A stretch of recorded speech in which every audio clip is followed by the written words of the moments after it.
focusing on the positive versus like the negative. Like, at the end of the day, if you just focus on all the things you actually achieved, it's easier, and it gets like a habit. If you just focus on the things that you achieved that worked, and at the end of the day, you just list them, you realize how much you did.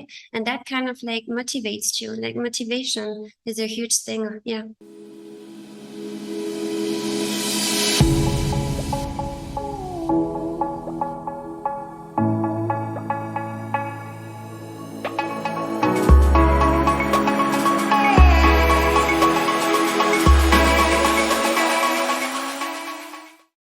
Welcome back to the Bombshell Business Podcast. I'm your host, Amber Hurdle, and I am so tickled pink to bring our guest today to you. She's a very special young woman. I honestly don't know her that well, but I know her well enough to know she's a bad mamma jamma, know she's a total bombshell. And as soon as I met her, I was immediately like, you want to be on my podcast? Because I was just like, what is this person doing? So just to kind of give you the background of how I met her, I was the opening keynote for a conference, and most conferences, I can't stay for the whole conference, but when I go to a vacation rental conference, like they're kind of my people, and I know a lot of people, and I want to support the other speakers, and I want to network with, my friends and customers that are in that sphere. So I tend to stay, well, especially for Amy High Note conferences. So there's that. So there was a gentleman, Aaron Ross, might know him. He's a Salesforce alumni, and he is a keynote speaker as well. He's written Predictable Revenue, Turn Your Business into a Sales Machine with a 1 million best practices or $1 million best practices of Salesforce.com. Also From Impossible to Inevitable, How SaaS and Other Hypergrowth Companies Create Predictable Revenue. So if you're interested in predictable revenue, Aaron's your guy. But I adore him because he was giving his keynote, and then we all got this snack bar, and he spoke about his 10 kids and then like his extra kids or his bonus kids or his pretend kids. And I didn't know it, but I was sitting right next to her. So I'm looking at this bar that's like no sugar, all good. It's like simple ingredients. And I'm like, oh my God, I need and it's like low in carbs and low in sugar. And I'm like, is this thing possible? Is this a real thing? And so I know I'm kind of belaboring this, but I want you to know why I'm so excited, because I travel, as everybody knows, so much. I have celiac disease, so I cannot have wheat, barley, or rye, which snuck into everything. And I also have something called alpha gal as of last year, which means I got bit by a Lone Star tick, and at least for 3 years, maybe for the rest of my life, I can't have any hooved animal. So I'm kind of like a pescatarian plus poultry.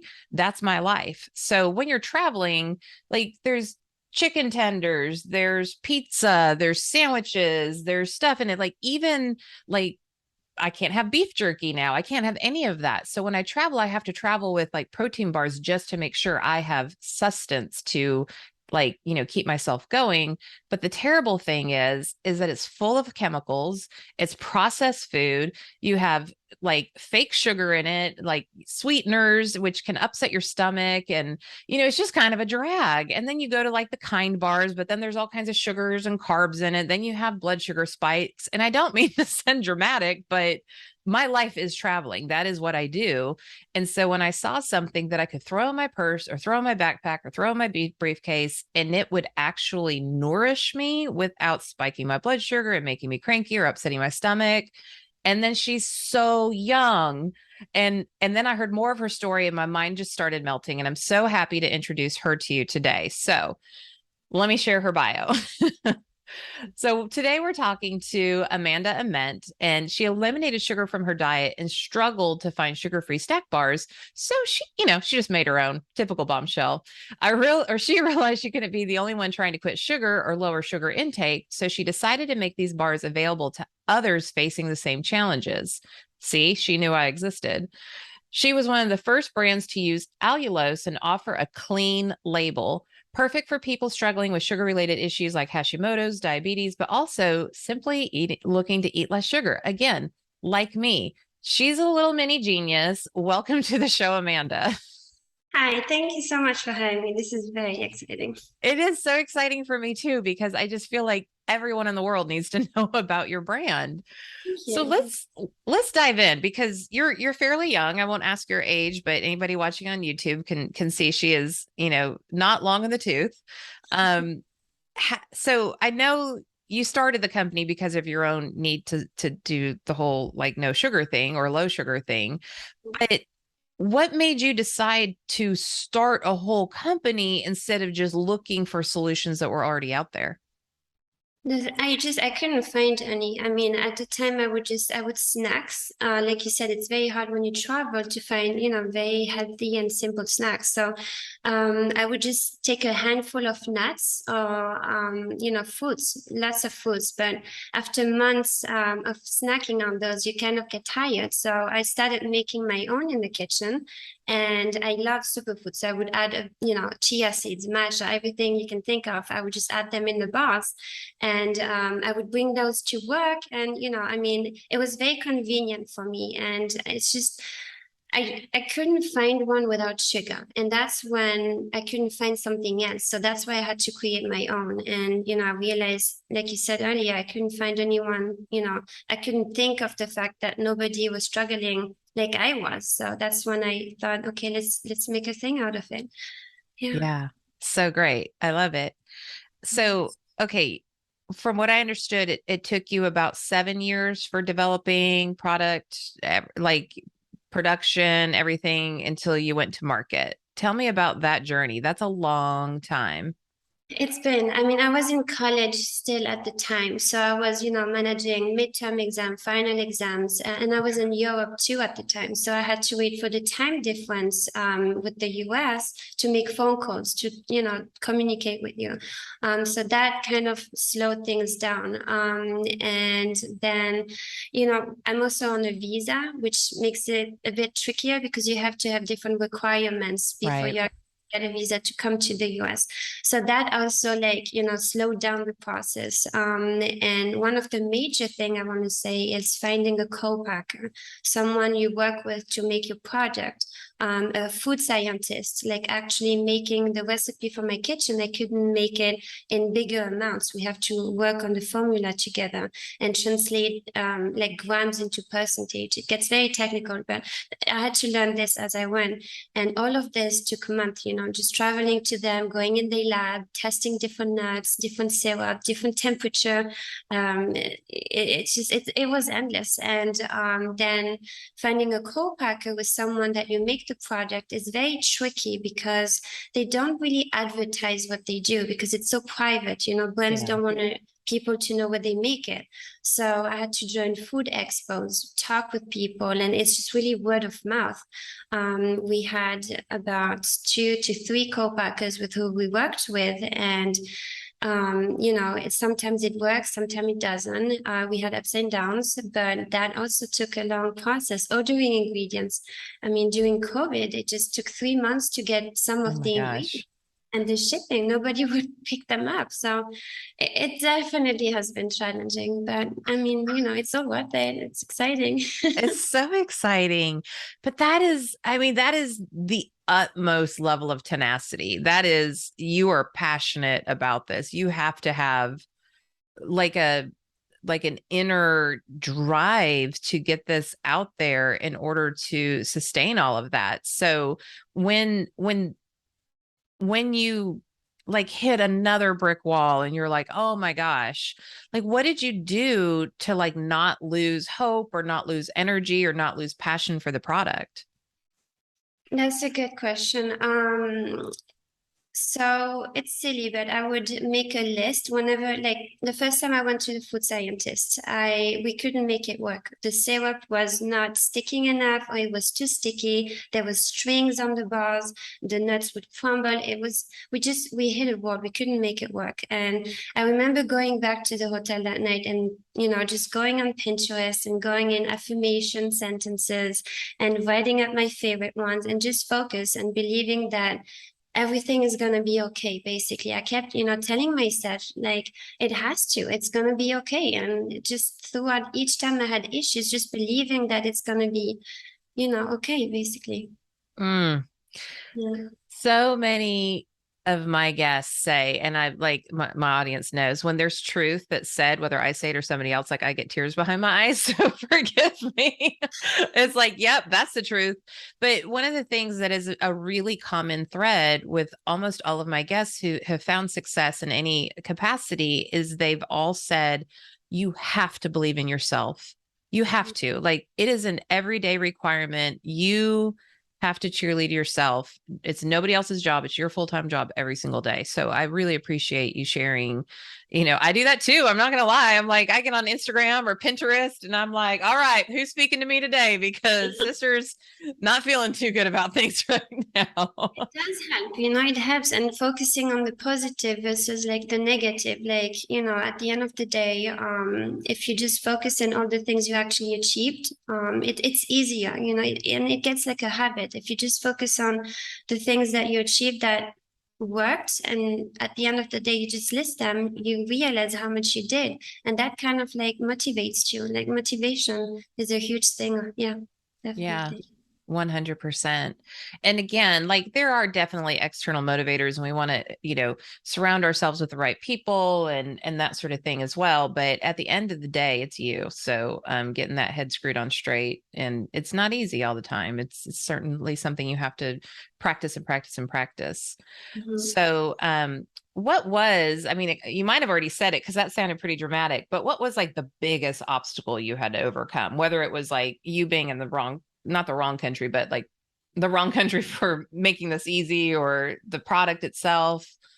I mean, related to work, I want to say the biggest challenge and obstacles we had is really the co-packer, finding the right partner. We had, a great one originally, and they were doing great, but during COVID, they lost their main machine, like the huge line that we do the bars on. So I couldn't work with them, and I had to find another one, and we did, and it was chaotic. I mean, it didn't work. The syrup would never be heated at the same temperature. We just kept, bumping into issues. And at that point, I actually really thought that, it was it. Like I would just, I would stop because it's been two co-packers. It's been years making. We had a formula. We had everything except someone to make the bars. And there was other ways of doing it. But for me, co-packing was really the best solutions. And the biggest obstacle was really finding the best partner in this, in making the callback. And I got extremely lucky. I did find a few months ago someone. They're a huge, great team. I mean, they're like a family and extended. That's how I feel every time I go there. They're the nicest people to work with. We have challenges. They fix them as they come. It's overwhelming. But that was the biggest one when I didn't have a co-packer and I couldn't find one. That Yeah. was the scariest. Yeah. Now, did you learn things with those other co-packers that like helped you then understand that the one you finally ended up with was like the right one? Like whether through contrast or like, oh, I definitely don't want that, or oh, I like that they did that, I want you to do that too. Like, can you talk me through that? Of course. So the second co-packer, for example, the safety, it's food products. So you have to have gloves, you have to have, a whole suit. It's very serious. And one of the co-packers was not taking that seriously at all. I Yikes. mean, and every time you go in the room, you have to wash your hands, you have to put a hairnet. It's a thing. And they were just not following any of those. So I knew that for me was a big no. And I could tell you stories you wouldn't, believe it. Yeah, But you no longer want to buy packaged food after you talk to Amanda. no, well, that's why I moved away from them. That's why I Yeah. found another co-packer. I could have gone with them, but I wouldn't trust it, and it wasn't good. And like I also believe that everything happens for a reason. So that it didn't work with them actually led me to the ones I work with now, and it's perfect with them. Yeah. I So, love but that you found that. And that it does feel like family and that you're all in it together. That's the best. When I had my celebrity event planning company, it really was just a very few, a small group of us. And then we had all of these different vendors, but we used them all the time. Like they were our preferred vendors, unless the client absolutely had to have somebody else. Like that's who my tribe was. and they treated me like family and I treated them like family. And it was as if we were all one big company. And that's kind of how a lot of people saw us, like this giant event company, but it really was contractors. And when you feel like family and you're willing to go the extra mile with each other, that makes business so much easier. It does. You like each other, you show each other grace, you can push each other without offending. Like, Mm. that's so good. I love that for you. I mean, we spend time together, we have lunch together, and it's nice driving there too, like knowing that you're gonna be with them, that you're gonna laugh with them and talk. No, it's definitely, I understand what you mean by that. Yeah. Yeah. Well, and that's one of the things that I teach on is like it's building supportive environments. And one of those environments is your people environment. And that can be the people you surround yourself with socially, that can be your family members, that can be the hiring the right employees, that can be making sure you have the right vendors. That's even like saying yes and no to customers, because not every customer is for you either, which I'm sure either you have found out or you will. So, well, what are you most proud of out of everything? And I know that's a big question, but this has been a long journey. I want to say two different things. The first one would be when people that I don't know try the product and, give amazing reviews, like, truthfully. And it's just hearing after all those years on something that you worked so hard that people actually enjoy it, that, they can't believe that it's here and everything. It's hard to describe, but it's definitely something that made all those moments worth it. And the other thing would say to see the product, to see it in the So finest. pretty. Do you have a bar handy? Of course, I ate mine, so I don't have them. We have four flavors, different ones. My sister is getting one. Okay, awesome. She is so well, Melanie's grabbing that. I do want to speak to the packaging because I mean that's Yeah. a branding thing, right? Yeah, like let's just hold that up. It's so pretty.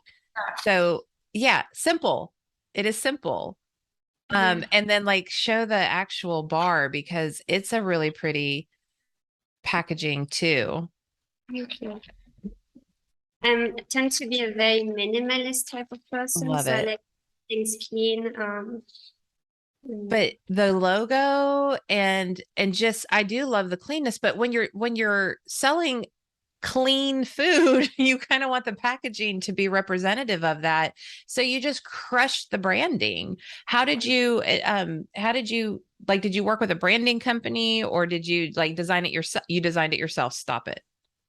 No, I didn't design it myself. I Okay. had a exactly like I worked with a designer. Okay.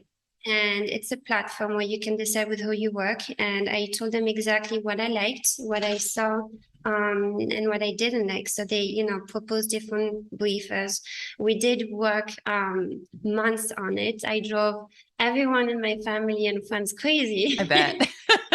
Do you like A or B? Okay. New And time. Do you like A, B, or C? All right. Didn't we do this last week? It's new. We got four more for you. pretty much, I mean, we had the logo, the leaf had like the color green, and then I didn't like it so much. The font, we changed it, like, I will bypass all the steps we did, but it took the color as well. Getting the color is not as easy as you might think. The wrapping to the material is actually like different material together, which there's endless combinations. I mean, it's definitely been a process, but when you see it finished and inside, it's actually hard to believe that, it's here, and it's definitely something that I'm excited about. Yeah. Well, and the other thing, I mean, just down to the packaging, like, so my book, this is called a scuff mat cover. And of course, this one's all beat up because it sits in this drawer all the time and I pull it out when I'm, podcasting or talking to people or whatever. But the scuff mat, it feels good in your hand. Like it's silky. It's not just like a typical gloss. And it also, if you throw it in your purse, it's more durable. Like it won't scratch. So that to me was really important that when my reader was holding my book in their hand, that it felt good in their hand and that they could just throw it because you're a bombshell, I'm a bombshell, we're busy people, like throw it in and know it won't be beat up.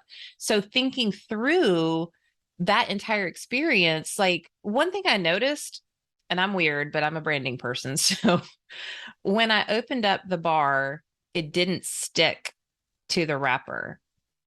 There And it had was been sitting in my car. It had been in some luggage, like, and it's so was that like part of the plastic part that not so much the plus, it's the syrup. the I mean, syrup? we have been working months and months on it, and we actually had, two food scientists helping us, and one is amazing, both of them actually, but one made it work. But the shininess, that's what we're trying to get the bars to be shiny, but not sticky at the same time. Yeah. And that's why when you open them, they don't break everywhere. And Right. you them sticky everywhere. And also having the packaging easily to open. Right. There's so many like different things that I originally would never have thought of. And you learn as you go, and it's endless. I mean, I still have 100 things to learn. Yeah. But the process of it, it's pretty exciting. Yeah. That's so exciting. So, okay, let's back up just a little bit and let's talk about the nutrition side of things. So, obviously, I'm a nutrition junkie. I very much believe that my body is a temple. I believe that what you put in your body is what you're going to get out of your body. So can you talk about the dangers of sugar and how is allulose a better alternative? And like why not sucralose or stevia or any of these other alternatives? Well, we all know this sugar is not exactly your best friend. It's very addictive. It's to some extent poisonous. It's related to so many health issues. Obviously, diabetes, which is a huge one. 10% of the US, I think, has diabetes, which is massive. Children diabetes is just as bad. Just all the issues you can think of, even cancer has Inflammation. exactly is related with sugar at some point. And so when I went to the food scientist and I told her, I don't eat sugar, it's completely off my diet. I don't want those in the bars. This is non-negotiable. That was the one point I was very clear on. And at the time I used honey and maple syrup as a binding. And I'm fine with those because they're natural. And my food scientist almost had a heart attack because she told me that maple syrup is extremely high in sugar, even if it's natural, and it's very expensive too. So basically, she introduced me to allulose. She knew about it, and it's at the time it was even newer than it is now. Now you have more and more people learning about it, but it basically is the latest sweetener that you have in the industry. It's naturally occurring in foods, or like again, maple syrup, figs, raisins.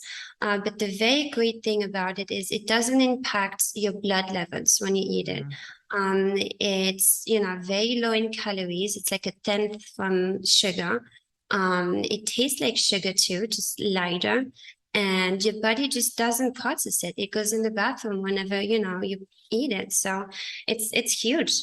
People, are putting it in products more and more, and it's gonna be the biggest thing out there. And we are one of the first one to use it. So it's pretty good. It's That's pretty really exciting. You're like a trailblazer. That's got to feel good. a trailblazer. What's that?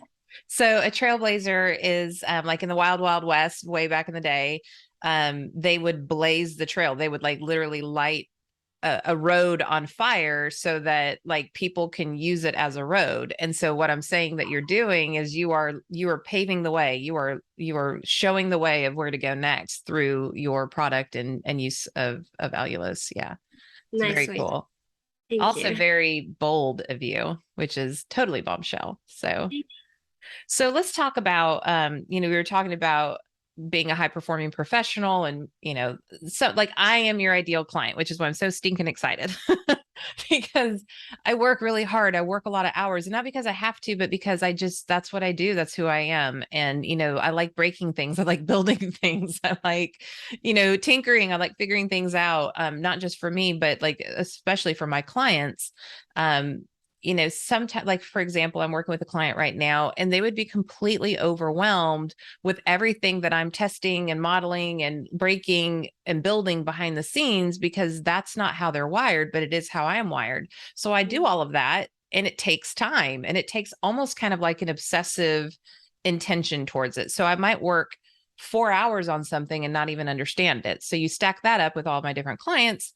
I'm performing at a peak performance, Mm-hmm. and I need everything in my environment to support the type of human that I am. Mm-hmm. Travel, also juggling all the other parts of my life. So what what do you think, like, the link between nutrition and a high performing professional? Like, where do you see that goes together? I mean, it's definitely, like you said, you're constantly working. You need energy. And that's the big, point for me is that when you remove sugar off your diet, you actually gain energy, which Mm, I, at the time when I quit, just couldn't understand because you eat sugar to have energy, but then, you have all the sugar rush. But when you quit sugar, your energy levels are much more stable and you have energy, you sleep better, which is huge. mhm. Um, I mean, there's so many benefits from it. And I would always keep snacks, like healthy snacks around to keep me going constantly. Like I would just have, vegetables or like fruits majorly or the bars afterwards. But having snacks all the time, especially when you travel, is, very, very important. But that's, for me, everyone works differently. I Mhm. know that I need to eat like regularly. So I'm constantly, satisfied and have those clean energy, basically. Clean energy. Yeah, Mm-hmm. and so I am especially sensitive to sugar. Like, I'm carb sensitive according to my blood work and everything. And so I know for me, I and beyond knowing how much sugar creates inflammation in your body and what all inflammation does, it causes so much disease. Like, I'm a hard pass on sugar. It's like dessert time comes and everybody's like, ooh, and I'm like, I'm not, just bring me more ribeye, except for I can't have that now. But I'm like, bring me more savory. I don't really want sugar because I don't like how I feel after I eat it, because it's like such a spike and such a dip that, like, you can't pull yourself out of that to perform at that level. That, I mean, you weren't there on day one, but when I take the stage, like, it's like, wow, like, put it all out into the audience. And it's like, that's what I'm known for. That's why I'm an opening keynote, is because of that energy. If I was just putting junk in my body all the time, no way. I mean, you have mood changes, you have tiredness, you have, all those downsides. It's just about like going to that step when you eliminate sugar, you just, you have more energy and you don't crave it. That's the thing. Yeah. You don't feel like you need that. Or you can have like cakes all around you and you're just like, no, you don't have that sweet tooth, as much. Yeah, I would recommend it. Yeah, no kidding. That is mine and Amanda's, which, by the way, like, if somebody doesn't know me, they will automatically call me Amanda. I think it's funny, instead of Amber. But yeah, our challenge to you, Bombshell, is to, like, just do 3 days of no sugar. Just 3 days. Just try that and see. Like, you might have a headache on day one. You might be a little cranky on day two, but by day three, if you're eating a very consistent nutrition plan that is stable and keeps your blood sugar stable, I think you're going to be like, oh, there might be onto something here. But your bars are delicious. Like, Thank you. it's cool that they're healthy, but nobody's going to eat them if they don't taste good. And they are ridiculously good. Thank you. You're so welcome. You did such a great job. So, what about, I mean, I know I've had so many mentors in my life, and I'm very dedicated to paying all of that forward in my own career as I continue to like, kind of grow in my career. What what mentors have stepped in to help guide you along this process? I definitely had a few. So, of course, my father, growing up as an entrepreneur, he kind of showed me the way, and, always supportive. And there is also Richard Lamb, who created Balance Bar back in the 90s. And I he's remember. company. Yes, he sold his company, I think for, it was 260 millions, I think. I mean, he has been amazing. I would just, email him, ask him. We met also. He just helps me a lot. Like all those questions I don't know, he, always is there to support me. And then definitely Aaron was. I mean, I did an internship with him, learned about predictable revenue, and it makes sense. From him, I learned that focusing in niches is Mm. very important. And just how to reach out to people was big from learning from him. Yeah. Yeah, I love that. So good. So, there's and I love that you have this strength and this fortitude, but you also have this like real sincere humility about you too. So I just I would have to imagine that served you pretty well along the journey. Not believing that you know it all the time, which a lot of entrepreneurs get caught up in. Like they don't want to ask questions. They want to just know everything. And it's a hard path to do it that way. Yeah, I mean, I don't think anyone really knows everything. And even, there's always something to learn, or are different ways of doing one thing too. And, sometimes maybe someone does it, easier or quicker. There's always other ways. And I think, it's important to learn what works best for you, basically, but to be open-minded. Yeah, for sure.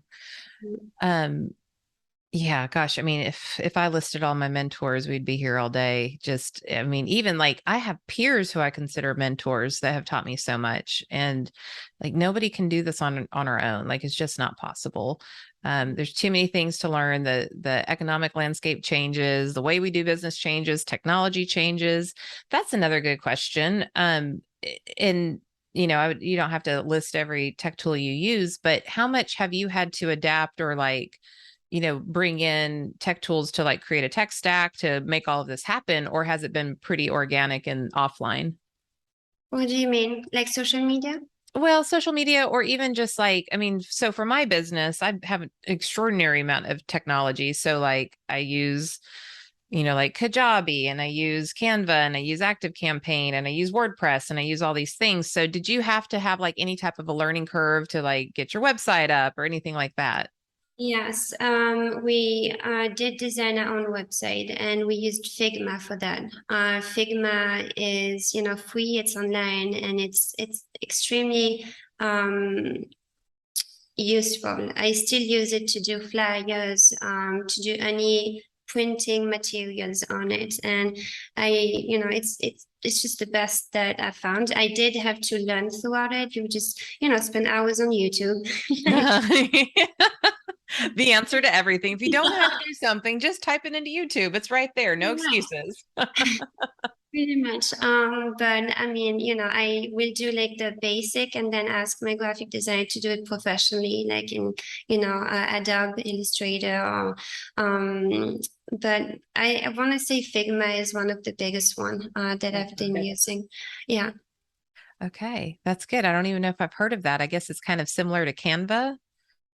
Are you Um, familiar with Canva? I think so. It's just more on hands. Like you can zoom in, you can move things around. It's like Illustrator, which is online and Oh, free, pretty much. Yeah. I mean, you have paid versions, of course. The more projects you have and the more collaborations you work with, you have pricing structure, but I have the free version and it's great. well, and that's maybe another question is, I mean, starting a business takes time and money. So how much of this have you had to bootstrap? Have you had any investors? Like what has that looked like? I do have an angel investor, so I've been very lucky with that and pretty good. And we're very careful on how we spend the income, the Mhm. money that we reinvest in making more products. But the funding is from an angel investor. Mhm. Awesome. So cool. And so then do you plan to like go first round and all that kind of stuff and eventually take it somewhere much bigger? Or are you still trying to determine like how you want this to go? Um, I would rather keep it like a family-oriented business, Yeah. which we And I don't, you know how long we've worked on this, and I don't feel like, oh, I want to do a business and sell it in 5 years for that much. That's not really how I, work. And it's nothing that, not that it's wrong. It's just not.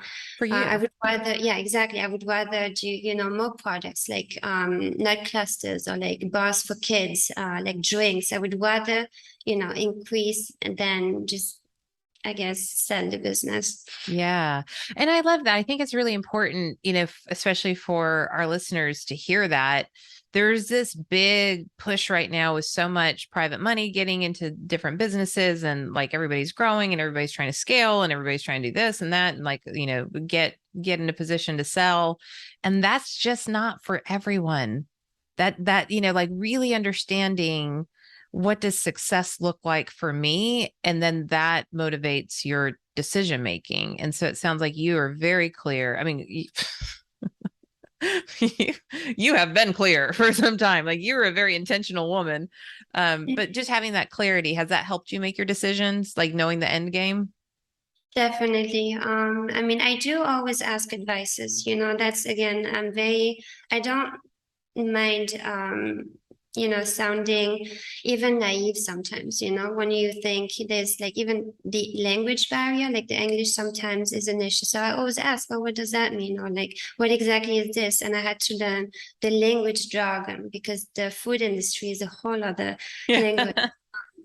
But definitely asking advices too. It's not just all about me. I've had people telling me, okay, so maybe you should, focus in this instead of this. And I would follow those advice. But like you said, also at the end of the day, you need to make those decisions. But I think surrounding yourself with people that you can listen to the advices helps a lot.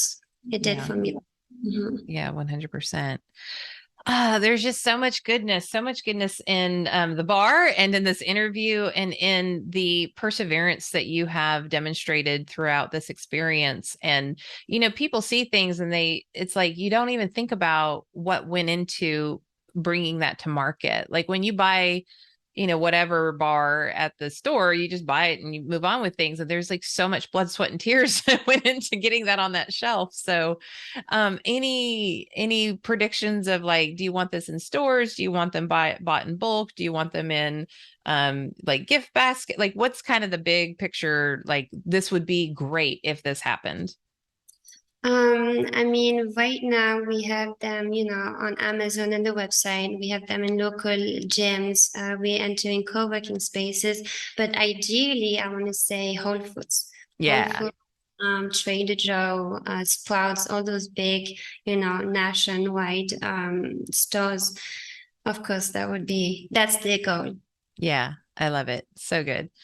All right. Well, you're going to get there without a doubt. Like I have no doubt whatsoever. And when I'm shopping in Whole Foods and I pick that up, I'm going to be like, I remember when. And really, I think especially the Franklin one, they should be like they're really good about trying to place locally Mhm. sourced things. So it might happen fast. So one question that I always ask every single guest before we part ways or before I tell everybody all the different ways to get a hold of you, is this. What final piece of advice do you have for a bombshell, a bold, brave, unwaveringly confident woman in business? Yes, definitely, do your research. You have to know what you're getting into. And at the time, I had no idea about, anything related to sugar. I didn't even know how to read nutritional, labels or ingredient lists. Like this was all new to me. So I had a lot of research into it. So I want to say, do your research and keep believing that, it will happen, that it has to trust that it would. Yeah, love it. Research. That is, if you're trying to be a bombshell, which big component of that is being confident, like know your stuff, like do your research, get on YouTube, call people. So good. So, so good. So we can get a hold of you or follow you on Instagram, which is The Simple Bars, or on Facebook, which is The Simple Bars. Are you on LinkedIn? I am under Amanda Ament, but we have a page, the Simple Bars. Okay, we have a page there too. Okay, so we'll put that in the show notes. And then, which of course, all of this stuff will be found at amberhurdle.com/podcasts with an S, and then just look for Amanda's episode and you'll get all of this. You could just click right through to it. And then you also can be reached at info@simplebars.com if you are a fitness center or a specialty or any kind of grocery store. If this is something that you want to try and think about carrying, or if you just want the Simple Bars, then you can go to Amazon or the website or anything and order them. And the other thing is they're not crazy expensive. Like they're not like, when I saw your pricing on it, I'm like, what? I was expecting them to be more. Now, So we do want to make those available to anyone. I will say, because we price them, allulose is 5 times more expensive than sugar, so we have a lower margins. But it was very important for me that anyone, could enjoy them and not just a certain type of, like the elite. exactly, basically. Yeah, make it accessible to the common person. Yeah, hard working. Yeah. And then you said you've got a 20% off for all Simple Bars. Is that a code that we could put into the show notes, or how do they go about getting that? Yeah, just write Amber 20 and you have the code. Amber 20, you get 20% off. Awesome. Okay. So that will also be in the show notes in case you're on the treadmill or driving or whatever. I'm so grateful we had this time together, Amanda. And then when I do get off the road, maybe around the 1st of October or so, then we're going to have our coffee date for sure. And I really appreciate you sharing your story with us and everything that went into making Simple Bars a thing. No, thank you for having me here, and for anyone listening, this is very exciting, and yeah, I hope you have a good day or evening or morning. Yeah, well, we've got people listening all over the world, so you covered it. That's the nice thing about having international people on the podcast, is they recognize that. So listen, Bombshell, this I just feel like was a really important episode for you to listen to, simply because of that, the length of the effort that went into this, and then the result that is utter perfection. I mean, I'm not exaggerating whatsoever. It's been really cool to kind of check out her branding and that sort of thing. And I think that if, whether you're in like a product creation space, or even if you're a service provider, just taking in the lessons that Amanda at such a young age can now present to you, as she is a total bombshell, is important. And we need to hear these stories, because we need to be reminded that nothing comes easy that is worth it. Nothing.